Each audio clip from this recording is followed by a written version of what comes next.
Aniya na mga dagkong balita karong adlaw sa One Mindanao.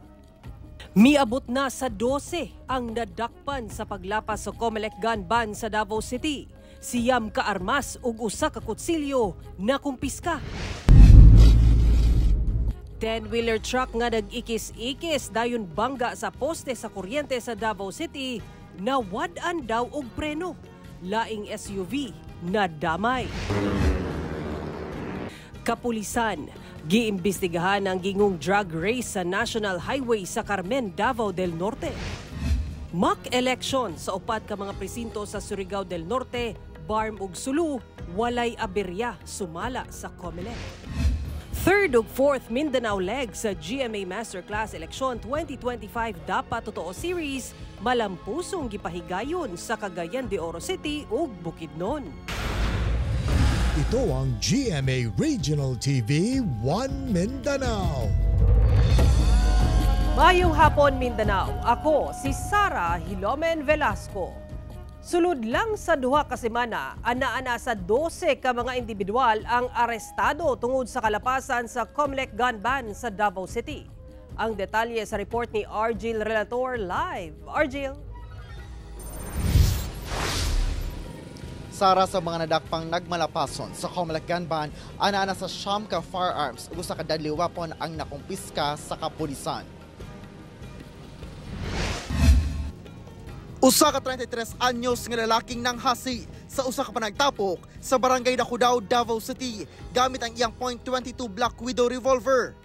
Laing usa ka 31 anyos nga lalaki nga nakuhaan og .45 nga pistola sa Likanan checkpoint sa barangay Lasang nga walay igong dokumento. Og usa ka 26 anyos nga babae og kaubang 28 anyos nga lalaki nga nadakpan sa drug bypass operation sa barangay Sasa. Apan nakuhaan sab og sumpak og .45 nga pistola. Sila ang pinakaulahing nadakpan sa paglapas sa Comelec gun ban sa Davao City. Sa datos sa Davao City Police Office, gikan sa pagsugod sa Comelec gun ban niadtong January 12 hangtod January 26, ana-ana sa 12 ka mga individual ang nadakpan, diin siyam ka armas ang na-recover o nakumpiska sa otoridad, samtang dunasay usa ka kutsilyo. So ang ato lang yun sir, no, ang Davao City Police Office and other security forces, especially sa ato mga control borders, stricto yun nga nag-conduct og inspection para pag-prepare sa ato ang national local elections this coming May 2020. Gawas sa mga nadakpan, dunasay mga personalidad nga voluntaryong gisurrender ang ilang gikuptang mga pusil ug eksplosibo sa mga police station. 19 ka mga pusil ang gisurrender ug gideposit una sa kapulisan ug usa sab ka eksplosibo. Ang uban ani is deposit. So para safe sila sir, no, para po dili magamit sa uban ilahang firearms nga walay ka ng permit from the Comelec nga lang dalhon outside from the residence. Sara, gawa sa kalapasan sa Comelec gun ban, mag-atubang sab ang mga dinakpan og kasong paglapas o kining illegal possession of firearms. Sumala sa Davao City Police Office, nasa 42 ka mga checkpoints ay ilang ginalusad matag adlaw busa ng hinaon sila sa kooperasyon sa mga motorista. Sara. Okay, daghang salamat Argil Relator. Atong sayro ng dugang pang mga balita sa Mindanao. Makauban nato si Cyril Chavez live sa Cagayan de Oro City. Cyril. Salamat Sara. Hearing sa kasong gipasang at batok gatusan ka mga new registrant sa pipila ka mga barangay sa Villanueva, Misamis Oriental gipahigayon karong adlaw. Legal counsel sa mga gireklamo mibarog nga aduna sila'y katungod sa pagbutar sa ilang tagsa-tagsa ka lugar. Ani ang atong report exclusive. Adlang Lunes, dagsa ang gatusan ka mga individual gikan sa nagkadayang barangay sa Villanueva sa Misamis Oriental sa 6 Municipal Circuit Trial Court sa Taguluan para mutambong sa hearing sa kasong gipasang at batok kanila ang kasong petition for exclusion ginuso sa usa ka political party nga nakamatikod sa daw kalit nga pagsaka sa ihap sa mga botante sa pipila ka barangay sa Villanueva. Usa sa ilang mga pangutana kung lehitimo ba nga mga residente sa ilang lugar ang mga nagparehistro sa Comelec. Siguro no, kung kamugyod na mafailan kay aduna pa man kita yung mga umaabot pa nga mga hearings So dili lang gyud siguro pud mo mahadlo kung kamo gyud residente sa usa ka barangay.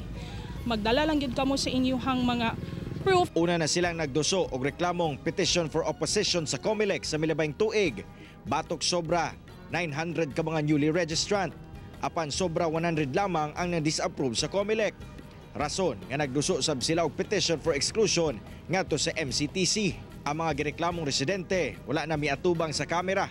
Apan sa atong pakiginabi kanila, ilang giparugan nga mga residente gyud sila sa maong mga barangay. Gani, adunay mga residente nga ato pang naaktuhan nga gaplastar sa ilang mga papeles isip pamatuod sa ilang pagpuyo sa ilang mga lugar. Attorney, andam mo nga nagpakita na naman, sige naman. Sige naman ang gipakita dia. Ang tanan nga nag-testify o nanistigos nga gusto magparehistro din gusto sila mubutar, gipakita nila sa ilang kaugalingon nga sila kwalipikado nga mubutar din sa Villanueva. Magpadayon ang court proceedings hantod nga usa-usa nga mapatubag ang mga respondent sa maong kaso. Kauban si Makoy Sempron, Cyril Chavez, One Mindanao. Nasakmit sa otoridad ang 3.4 million pesos nga kantidad sa gituang shabu human na dakpan ang top 1 Davao City level drug personality sa Barangay Saksak. Samtang napulo sab ka personalidad ang nadakpan sa operasyon kontra illegal nga droga sa Barangay 23-C. Nakaalerto si Argil Relator. Balhog na sa prisuhan sa Saksak Police Station ang top 1 city level drug personality nga si alias JJ, 24 anyos. Human nagmalampuson ang gikasang operasyon kontra illegal nga droga sa kapulisan Batok kaniya sa usa ka subdivision sa Barangay Pampanga, Davao City, Lunas sa kadlawon. Nakuha gikan kaniya ang usa ka medium size sachet sa gituohang shabu nga buy bust item ug laing unumpa ka large size sachet sa samang illegal nga droga nga nasa sobra sa tunga sa kilo ang gibug-aton. Mubalor kini og 3.4 million pesos base sa Dangerous Drugs Board value. Gisulayan sa GMA Regional TV 1 Mindanao og kuha sa iyang pahayag ang suspect apan nagdumili na kini. Gipanubayan pa sa kapulisan kung si kinsa ang supplier niini o kung si kinsa ang iyang mga parokyano nga ginabaligyan sab niya. Part of the investigation, sir, kung asa yun nagikan kini maong illegal drugs, and then apot tay follow-up nga operation nga ginahimo ani sa police station kung kinsa pa yung mga connected ani nga nakuha nato nga illegal drug. Arestado sab ang napulo ka mga personalidad sa ikasang operasyon sa mga personahe sa Acolan Police Station sa Barangay 23-C, Davao City, Domingo sa gabi. Usa lang unta ang target sa kapulisan sa buy bust operation apan naabdan sa lugar ang laing siyampa ka mga personalidad. Nakuha silang posisyon ang 5 ka nagkadaiyang gidakon sa sachet sa gituhang shabu nga dunay standard drug price nga 348,000 pesos og mga drug paraphernalia. Mag-atubang sila og kasong paglapas sa Comprehensive Dangerous Drugs Act. Kauban si Melchor Awing sa kamera. Ako si Argil Relator. One Mindanao. Good news! Alang sa mga motorista kay rollback sa presyo sa mga produktong petrolyo ang ipatuman ugma Enero 28. Sa managlahing pahayag sa kumpanya sa petrolyo, muubos og 80 centavos ang matag litro sa gasolina, 20 centavos matag litro sa diesel ug 50 centavos matag litro sa kerosene. Sumala sa Oil Industry Management Bureau sa Department of Energy, pipilit sa mga rason sa pag-ubos sa presyo sa petrolyo tungod ang subling pag-abli sa mga refinery ug mga pantalan sa US Gulf Coast human ang winter storm. Posibleng epekto sab kini sa global economic growth ug demand sa enerhiya sa gisugyot nga taripa ni US President Donald Trump. Kainumduman nga sa gunso ng pagsaka sa presyo sa petrolyo sa unang 3 ka semana karong tuiga. Sa pool sa video ang pagkadisgrasya sa usa ka 10-wheeler truck nga nawad-an matud pa og preno samtang gilatas ang highway sa Barangay Suawan, Davao City. Samtang sa Davao del Sur, patay ang usa ka pulis dihang nadisgrasya ang gimanehong motorsiklo. Ani ang report ni Argil Relator. Grabe naman ang imong water brake call. Nag-aso-aso na kining truck dihang gisubay ang inner lane sa Davao-Bukidnon Highway nga sakop sa Barangay Suawan sa Marilog District, Davao City, Biyernes sa hapon. Inay mo kurbada, ni subay naman hinuon sa kasugat nga lane ug daw ni sayaw na ang truck. Wala siya break. Wala na kini nakabawi ug nilahos na padulong sa parte sa bukid sa kilid sa highway. Gidaro ni ini ang mga poste sa kuryente. Swerteng galayong nakalikay ang usa ka bao-bao. Apan wala gayod na swertihan ang usa ka SUV diyang naatlan pag-agi ug nadatugan ang likod nga bahin sa natumbang poste. Maayo na lang kay minor injuries ra ang hiaguman sa 24 anyos nga truck driver ug ang 59 anyos nga SUV driver.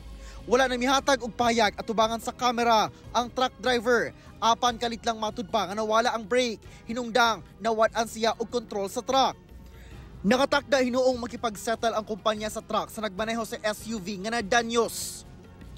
Nagbuyod na sa highway kining 38 anyos nga lalaking pulis nga nadestino sa General Santos City kinsa nagmaneho og motorsiklo dihang nadisgrasya tali 6-wheeler truck sa National Highway sa Barangay Coronon, Santa Cruz sa Davao del Sur Biyernes sa hapon.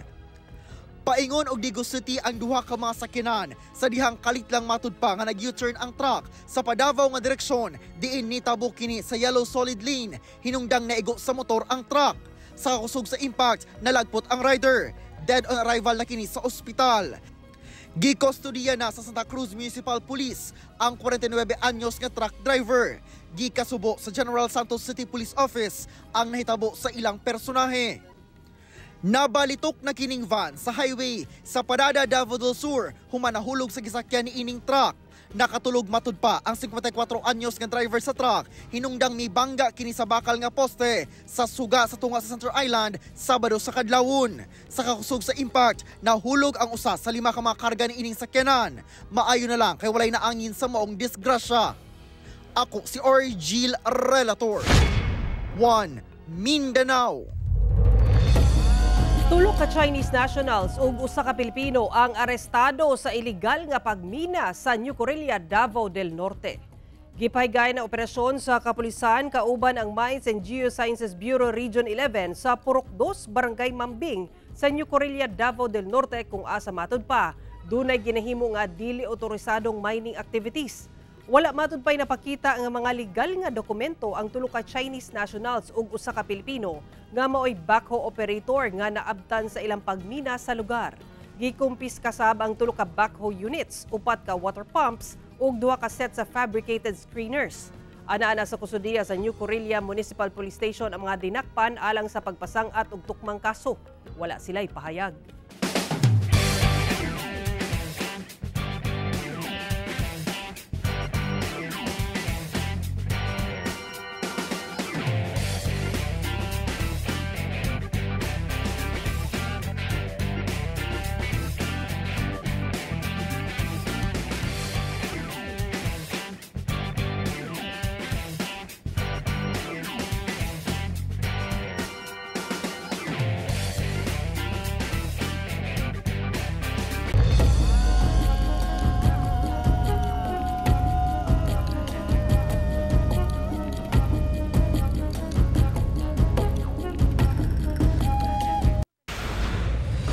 Ito ang GMA Regional TV 1 Mindanao. Ginaimbestigahan na karon sa Carmen Municipal Police Station ang matud pa drag racing nga nahitabo sa National Highway sa Carmen, Davao del Norte. Nakuhaan og video nga nagkatag online ang gingong nag-drag race sa lugar Domingo sa kadlawon. Sa mga video, dunay mga naangol. Apan ang kapulisan, ginaberipika pa kung ang mga nag-drag race ang naangol o mga naangin sa lumbaanay. Sumala pa ni Police Captain Dennis Agosto, ang officer in charge sa Carmen Municipal Police Station. Nagpahigay na sila og investigasyon. Giadtuan sa kapulisan ng lugar apan wala na sila'y naabtan. Nasairan sab sa kapulisan nga online ang transaksyon sa mga nalambigit nining drag race sa lugar ug pinaagi sa online sab ang bayad. Sagad sa mga maglumbaanay sa area dili taga Carmen. Ginadala ra daw ang mga motor sulod sa usa ka van ug ayha ipagawas ang motor kung magsugod na ang lumba.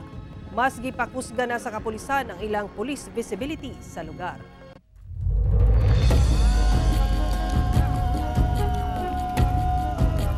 Patay ang usa ka tricycle driver samtang duha ang samdan.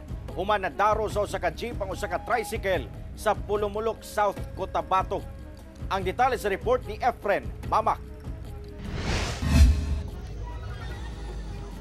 Sa video makita nga gitapukan sa mga tawo ang usa ka jeep nga napasok sa usa ka kanal nga anaa sa daplin sa National Highway sa Barangay Cannery, Pulumulok South, Cotabato pasado alas 6 sa buntag adlawng Miyerkules. Gidaro sab sa maong jeep ang usa ka tricycle. Gani duguan ang maong driver sa tricycle nga gilayong girescue sa mga responder. Lakip sab sa girescue ang 50 anyos nga driver sa maong jeep ug ang 41 anyos nga babaeng pasahero. Human makaangkon og samad sa lawas, pulos kini taga Alabel, Sarangani.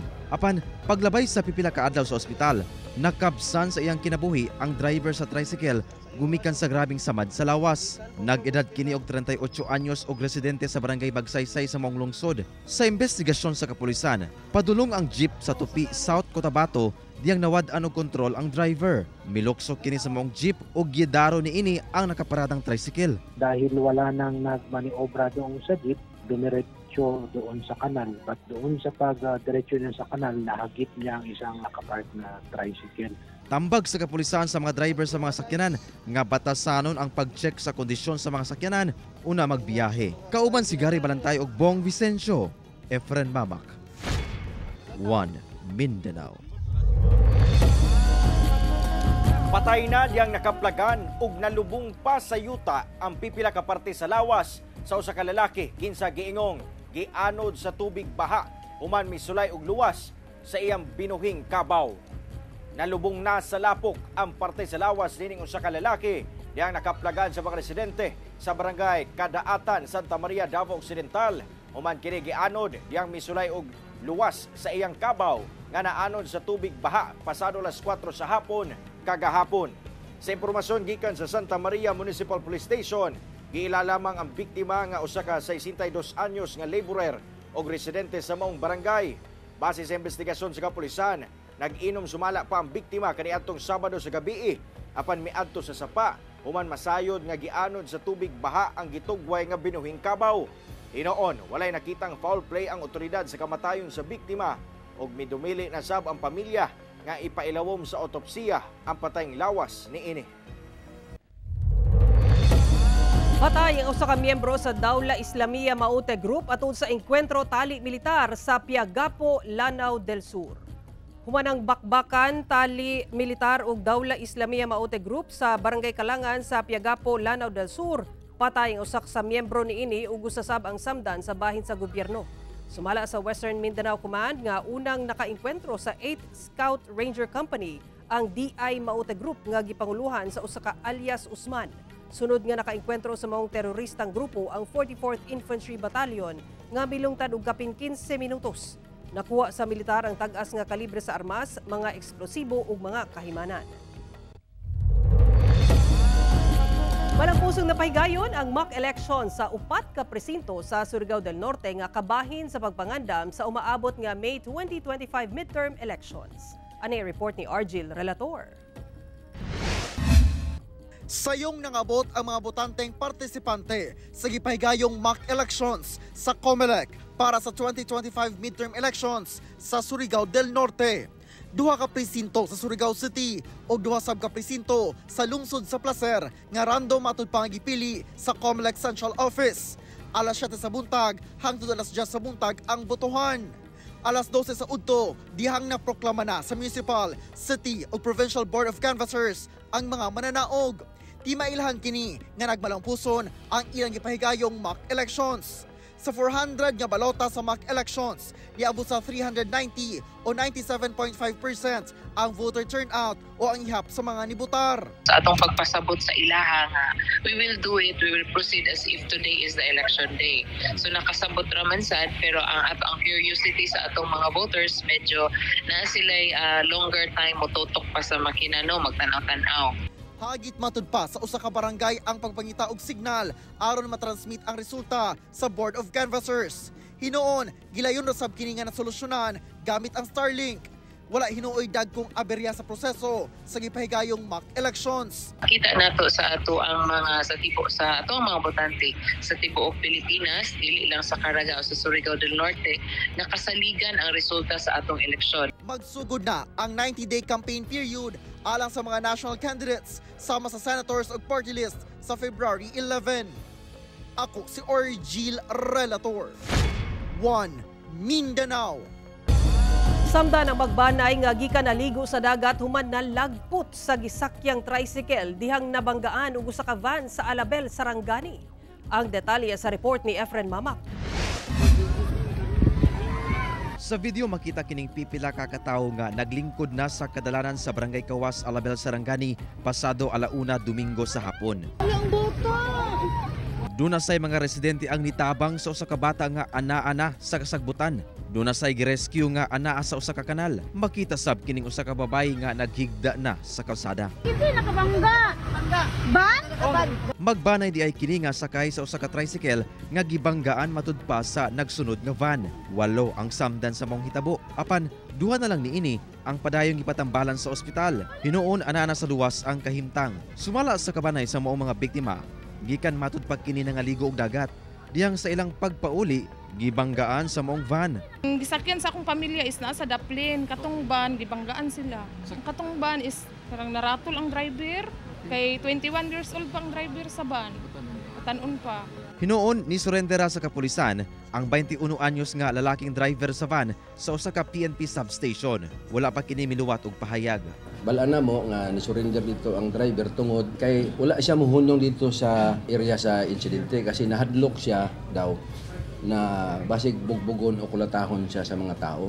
Sumala sa PNP, nag-areglo na matud pa ang kampo sa mga biktima ug ang tag-iya sa van. Kauban si Gary Balantay ug Bong Vicencio, Efren Mamak.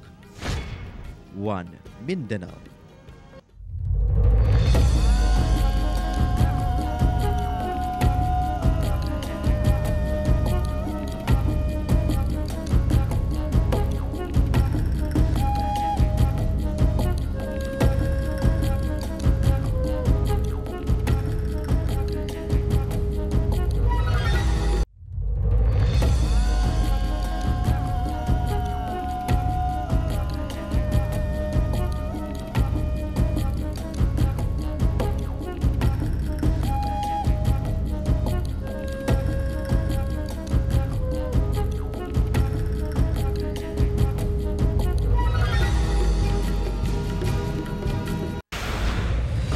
Ito ang GMA Regional TV 1 Mindanao. Mubalor sa 20.4 million pesos nga kantidad sa gituhuang shabu na sakbit sa saka high value target aton sa gipahigayong bypass operation sa PDEA Region 9 ug PNP sa Dipolog City, Zamboanga del Norte. Naka-alerto si Efren Mamak. Ana sa 3 ka kilo nga gituhuang shabu ang nasakmit atol sa gipahigayong bypass operation sa PDEA 9 ug kapulisan sa Barangay Central, Dipolog City, Zamboanga del Norte pasado 12:00 sa hapon adlawng Sabado. Mukantidad kini sa 20.4 million pesos. Dakpan sa operasyon ang 47 anyos nga lalaki nga si alias Darwin, residente sa Barangay Santa Catalina, Zamboanga City. Gituhuang usa kini ka drug dealer. Ito pong ating nahuli po ay initially yung nakala po nating investigation ay nag-ooperate po siya hindi lang po dito sa Zamboanga del Norte. Ang area of operation po niya ay buong Zamboanga Peninsula. Midepensa sab ang otoridad nganong nalutsan ang binulto nga iligal nga droga taliwala sa hugot nga seguridad nga gipatuman ilabi na sa mga COMELEC checkpoint isip kabahin sa election gun ban. Hindi naman po kakayanin ng mga law enforcement agencies na mabantayan po lahat kaya nararapat po talaga na at importante yung pagbibigay ng agarang impormasyon po sa amin para ma-actionan po namin yung mga nire-report po ninyo. Kauban si Gary Balantay ug Bong Vicencio, Efren Mamak. 1 Mindanao. Dahimong sadya ang pagsaulog sa grand opening sa 58th Kulitangtang Festival sa Tantangan, South Cotabato. Nakisadya sab sila Kapuso stars Carla Abellana ug Jake Vargas nga nahinganghas sa mga produktong paso sa mong lungsod nga ilado isip Pottery Capital of South Cotabato. Atong silipon sa report ni Efren Mamak.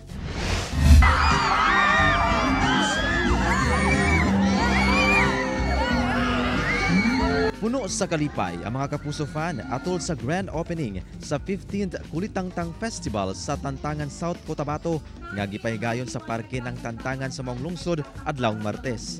Sanglit nakisadya kanila si Kapuso star Carla Avellana kinsa mikanta sa mga fan.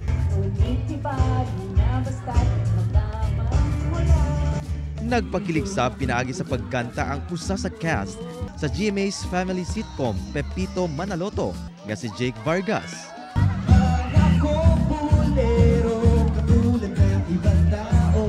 Ganda yung mga ngiti nila, tapos malakas sila pumalakpak. So halatang nag-enjoy po sila ng husto. Kaya nakakataba po yun ng puso namin lagi dahil mainit yung pagtanggap po sa amin lagi. Ilang beses sa amin pamalik-balik dito pero ganun pa rin sila kagalak and kasaya kung paano kami nakikita. Sobrang happy kami.